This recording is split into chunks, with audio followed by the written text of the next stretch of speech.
আগের সময় প্রেম করিলে মুরব্বীরা বলতো পাইছো কি, এখন বলে সব করিয়া বাবু তুমি খাইছো কি। লজ্জা শরম নাই আইলাম কোন জামানাই, লজ্জা শরম নাই আইলাম কোন জামানাই, ভবিষ্যৎ দেখি অন্ধকারে। আজকালকের ছেলেরা বই নিয়ে আর বসে না, ও বাবা মোবাইলে সার্চ করিয়া পড়ি। নতুন করে হয়েছে চালু এখন আবার কন্টেন্ট, পরিচয় করাই দেখি এই আমার গার্লফ্রেন্ড। আছে না নাই? সাথে করে নিয়ে সিরাজগঞ্জে ঘুরে বেড়ায়, বগলের মধ্যে হাত। ওরে বাবা একসাথে হেঁটে যায় কত খোশ গল্প। তুমি এসেছো বলে আকাশটা এত রঙিন, তুমি এসেছো বলে নদীর পানি এত স্বচ্ছ, তুমি এসেছো বলে পাখিগুলো এত সুন্দর, তুমি এসেছো বলে শাপলা ফুটেছে। ও না আসলে ফুটতো না, ঠিক না বেঠে? আমি সাগরের ঢেউ থামাবো শুধু ভালোবাসা দিয়ে, আমি পাথরে ফুল ফোটাবো শুধু ভালোবাসা দিয়ে। আসলে নাই সাগরের ঢেউ সেই ছেড়ে দেন মাঝখানে, তুই কিরাম ভালোবাসিস দেখি, কথা কয় না তোর সাগরের মাঝখানে ছেড়ে দেবো। উত্তাল তরঙ্গমালার মধ্যে ভালোবাসা তো দূরের কথা, বাসাই তো থাকবে না, ঠিক না বেটে? ভালোবাসা মানে বলে তখন বলবে একরকম একটা বাসা হলি হয়, ভালোবাসা আর খুঁজবে না, টিন শেড বাসা খুঁজবে, ঠিক না বেটে? আর ভালোবাসার দরকার হবে না। তুমি পাথরের কেমন ফুল ফুটাইতে পারো ভালোবাসা দিয়ে, ওই ট্রেন রোডে যে পাথর আছে ওই যে মাথায় একটা ঘাদে দেখ তোর কি রাম ফুল ফুটাই। হ্যাঁ এরকম আছে না নাই? কথা বলে কবির কল্পনায়, ওই কবির কল্পনায় কথা বলে লাভ নাই, এগুলো বাস্তবের রূপ নেয় না, এগুলোর সাথে বাস্তবতার কোনো সম্পর্ক নাই। বাস্তবতা হলো আল্লাহ রাব্বুল আলামিন, বাস্তবতা হলো কোরআন, বাস্তবতা হলো হাদিস, বাস্তবতা পরকাল, বাস্তবতা জান্নাত জাহান্নাম পুলসিরাত। দুনিয়ার ভালোবাসা কোনো বাসায় না, কারণ তুমি যারে ভালোবেসে বিয়ে করে আনলে শুধুমাত্র যদি মেশিনটা নষ্ট হয় ওই বউ আর থাকবে না, ঠিক না বেঠে? কত ভালোবাসা বাসো, আরে ভালোবেসে চিন্তা করলে আমার বউ এত কষ্ট করে সকাল থেকে সন্ধ্যা পর্যন্ত, বউ একটা না দুটো একটা, চিন্তা করলো সকাল থেকে সন্ধ্যা পর্যন্ত কত খাটনি। সকালে উঠে ফজরের নামাজ পড়ে আগে সন্তানদের রেডি করো, স্কুলের ভ্যানে তুলে দাও, তাদের কাপড় চুপড় কাচো, রান্না করো, বান্না করো, নাস্তা রেডি করো, এই করো তাই করো, গরু আছে গোয়াল পরিষ্কার করো, আত্মীয় স্বজন আসলে কত কি। এই চিন্তা করে আমার ভাইজান চিন্তা করলো বউ আর একটা এনে দি। চিন্তা কি খারাপ?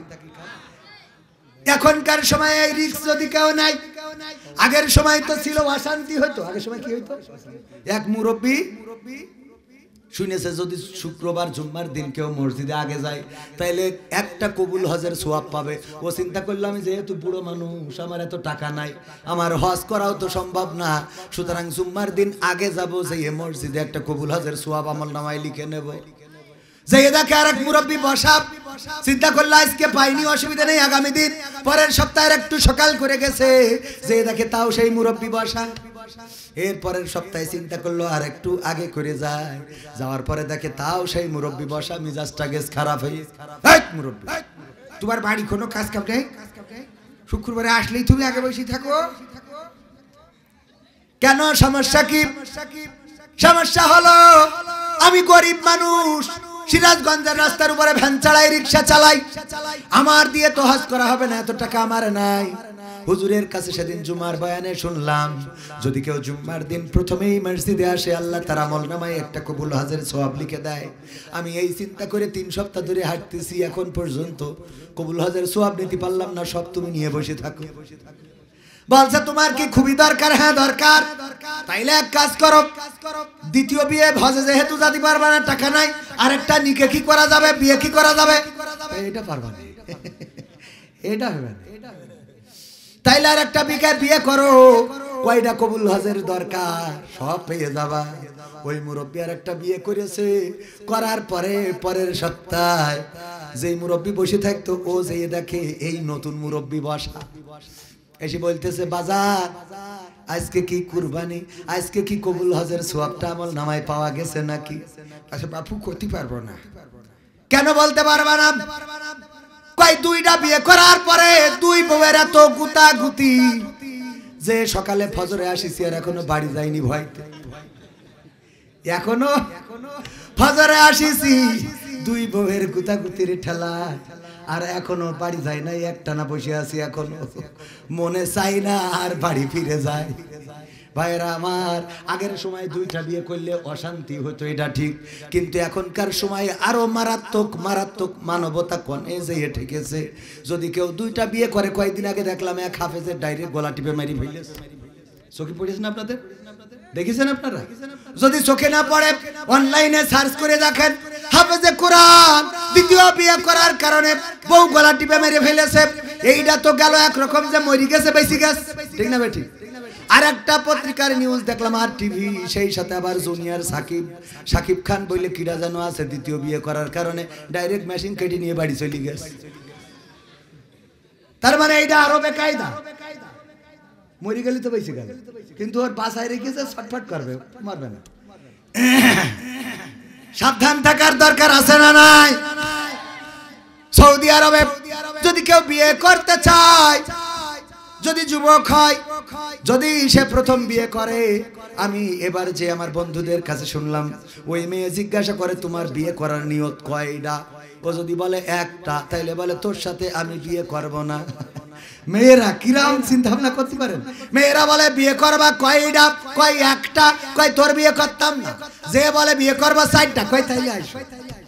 চারটে বিয়ে করলে রাজি আছি, তিনটা করলে একটু অল্প রাজি, দুইটা করলে কষ্ট হবে, আর একটা করলে তোর সাথে বিয়েই করব না। এরপরে বিয়ের পরে ওই বউ স্বামীরে গুতাইতে থাকে, দ্বিতীয় বিয়ে কবে করবা?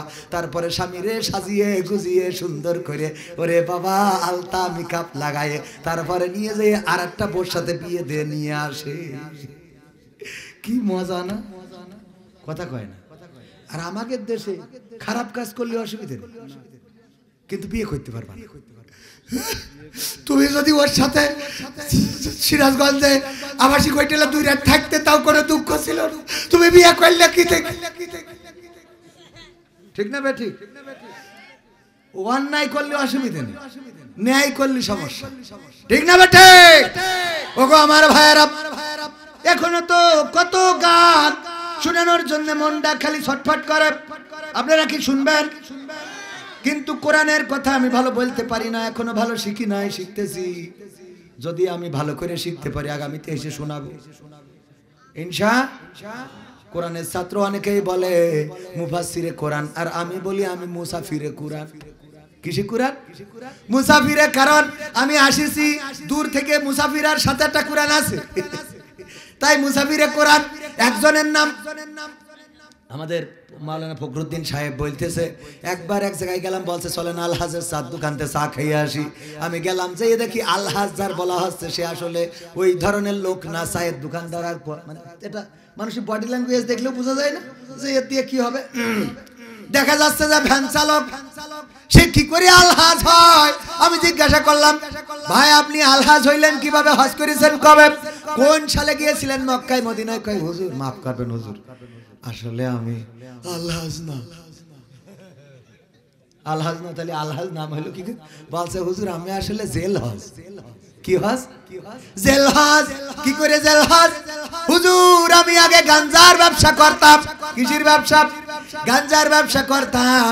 আমার পুলিশ ধরে নিয়ে যে জেলে দিছিল, জেলে দেওয়ার পরে দেখি সিরাজগঞ্জের রফিকুল ইসলাম খান সাহেব, উনি জেলখানায়, দেলোয়ার হোসেন সাইদি, মতিউর রহমান নিজামী, সব বড় বড় পরেশগার জেলখানায়।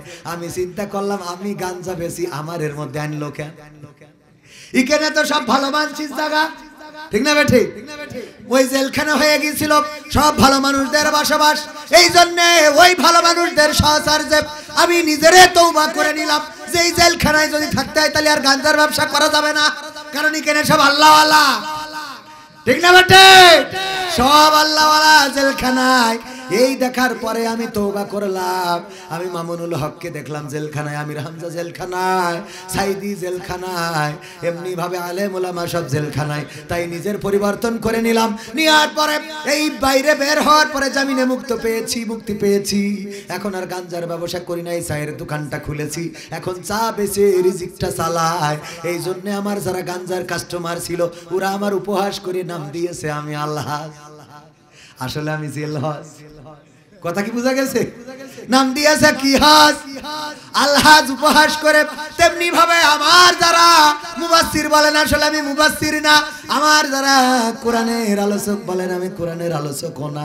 আমি ওই জেলহাজ মার্কা একজন লোক। আমার যদি সামনে দাঁড় করাই দেন বেড়া খুঁজতে দেখতে হবে কোন পাশ দিয়ে পালানো যায়। তারপরে দুই একটা কথা আপনাদের বলি, যতটুকু জানি ততটুকু বলার জন্য বিশ্বনবী বলেছেন বাল্লিগু আন্নী ওয়ালাউ আয়া। কার কথা? বিশ্বনবী বলেছেন যদি একটা আয়াত জানো সেটা মানুষের কাছে পৌঁছে দাও। কথাটা কার? কয় আল্লাহ। বিশ্বনবী সাল্লাল্লাহু আলাইহি সাল্লাম হযরত মুহাম্মদ। অনেকের কাছে নবীর নাম জিজ্ঞেস করলে কইতে পারে না, এইজন্যই সাথে সাথে বলছে আল্লাহ। তবে হ্যাঁ, আল্লাহর নবী যে কথাগুলো বলেছেন ওই কথাগুলো আল্লাহর অনুমতি সাপেক্ষে বলেছেন। আর আল্লাহর ডিরেক্ট কথাগুলো হলো কোরআনের কথা। আর একটা আল্লাহর কথা আছে হাদিস, সেই হাদিসের নাম কি? হ্যাঁ, হাদিসে কি? হাদিসে এইগুলো আমরা জানি না। দুই একজন বলল হাদিসে কুদসি হলো যেই কথাটা আল্লাহ বলেছেন, কোরআনে নাই কিন্তু রাসূলের মাধ্যমে বলেছেন। যেমন আল্লাহ রাব্বুল আলামিন বলেছেন আল্লাহ রমজান, আল্লাহ বলেছেন, বিশ্বনবী বলেছেন আল্লাহ বলেছেন রমজান আমার জন্য, আর এর পুরস্কার আমি নিজে হাতে দিয়ে দেব। বলেন সুবহানাল্লাহ। আল্লাহর কথা, রমজান আমার জন্য, আমি নিজ হাতে এর পুরস্কার দিয়ে দেব। ওগো আমার ভাইয়েরা, কিছু কাজ আমাদের করা লাগবে। আপনাদের একটা কাজ দিই, করতে কি রাজি আছেন? রাজি আছেন? করবেন ইনশাআল্লাহ। কাজটা হলো মসজিদে যখন যাবেন, যদি সময় থাকে, জামাত শুরু হয় নাই, যতগুলা জুতা থাকবে জুতাগুলো সব সুন্দর করে সাইজ করে যেই দিকে মসজিদ কিবলার দিকে জুতা ঘোরানো থাকে ওইটা ঘুরাই পূর্ব দিকে দিয়ে দেবেন। পারবেন? পারবেন? সব জুতাগুলো, ফকিরের জুতা, ধনীর জুতা, গরিবের জুতা, মদখোর, গাঁজাখোর, যেই মসজিদে ঢুকেছি সেই আল্লাহর মেহমান। কার মেহমান? আল্লাহর মেহমান। এই মেহমানদের জুতা অনেক সময় দেখি আমার জুতা নিয়ে টাটাটানি করে। আমি বললাম আমার জুতা আপনারা ধরবেন না, কোরআনের হাফেজ, কোরআনের হাফেজ আমার জুতা ধরে। আমি বললাম আরে আপনার জুতা আমার বয়ে দেওয়ার কথা, আর আপনি আমার জুতা ধরেন। এই জুতা ধরে আমার আপনি দয়া করে অপরাধী বানাবেন না। একবার খুলনায় গেলাম, যাওয়ার পরে তিনজন অন্ধ হাফেজ কোরআনের হাফেজে কোরআন আমার হাত থেকে পাগড়ি নিল। আমার চোখ জল জল ছলছল করে উঠলো। আহারে আমি কত বড় অভাগা, কত বড় হতভাগা। এই তিনজন অন্ধ মানুষ কোরআন 30 পারা মুখস্থ করেছে, আর আমি চোখ আলা হয়ে একটা পারা কোরআনও আমার মুখস্থ নাই। অন্ধ কোরআনের হাফেজ, ওদের পাগড়ি দিতে যেয়ে নিজের অপরাধ বোধ জাগ্রত হয়ে গেল। ওই মাদ্রাসার হুজুর বলছে যে হুজুর আমার মাদ্রাসায় আপনার আসতে হবে, কারণ আমার মাদ্রাসায় সব অন্ধ। সব কি? অন্ধ। উস্তাদ অন্ধ, ছাত্ররা অন্ধ, সবাই অন্ধ। তারা চায় আপনি এসে একটু ওয়াজ শুনাই যান। এই অন্ধরা আপনার ভিডিও মোবাইলে দেখে দেখে আপনার ভক্ত হয়ে গেছে। তাহলে কিরকম অন্ধ? আমার ভিডিও দেখে দেখে আমার ভক্ত। আমি প্রথম দিন মনে করলাম উপহাস করে, অন্ধরা আমার ভিডিও কেমন করে দেখে। ওমা আমি যে দেখি সত্যি তাই, অন্ধ হইলেও ওরা আসলে ওদেরও কাছে ফোন আছে। কবির বিন সামাদ